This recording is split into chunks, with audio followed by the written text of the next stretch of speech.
Ayan, so ngayon dito tayo sa bahay ng aking nanay.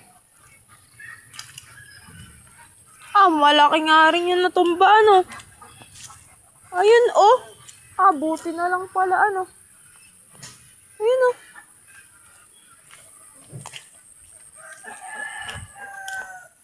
Buti na nga lang pala dito natumba.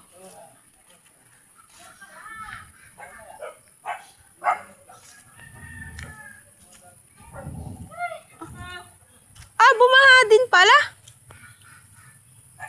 Ang laki mo po. Naputol. Oo nga. Ay, buti nga dito bumagsak, ano. Ayun, kung doon sa kabila. Ay, nako. Wasak yung bahay niya. Hindi yan. Ano ka, mabigat din yan. Tanga ka. Bagay. Wasak pala eh. Nangyari dyan yung dalawang bata. Ba't? Nasa taas? Si Jewel. Oh, Jewel tsaka si Ali. Nasa taas nang bumagsak. Tok na yan. Mababa lang ang baha. Ayun lang. Kailangan ko. Lunak. Ayun. Bulok na pala siya, ano. Nakapaligas kami nang wala sa oras. Baka mamaya magsisunuran tong iba eh. Ito, sentro pa naman to. Ayun. Oo.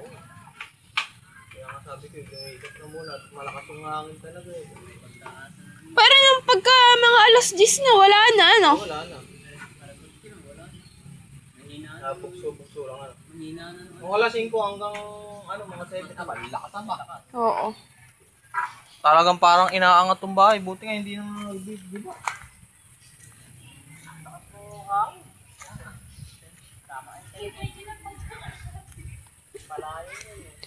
Hala, kamusta yung likod ng bahay ni Jim?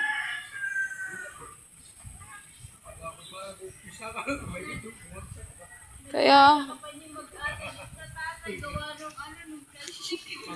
Adam, kasi yung yakap ka. Likas. Iyak. Ito baka papakita ito. Sabi ba gani ano?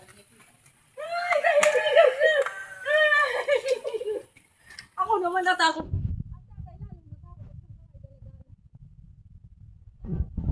Pakiramdam ko gawa nung pagkakatumba. Ay, yung kamansi sa likod.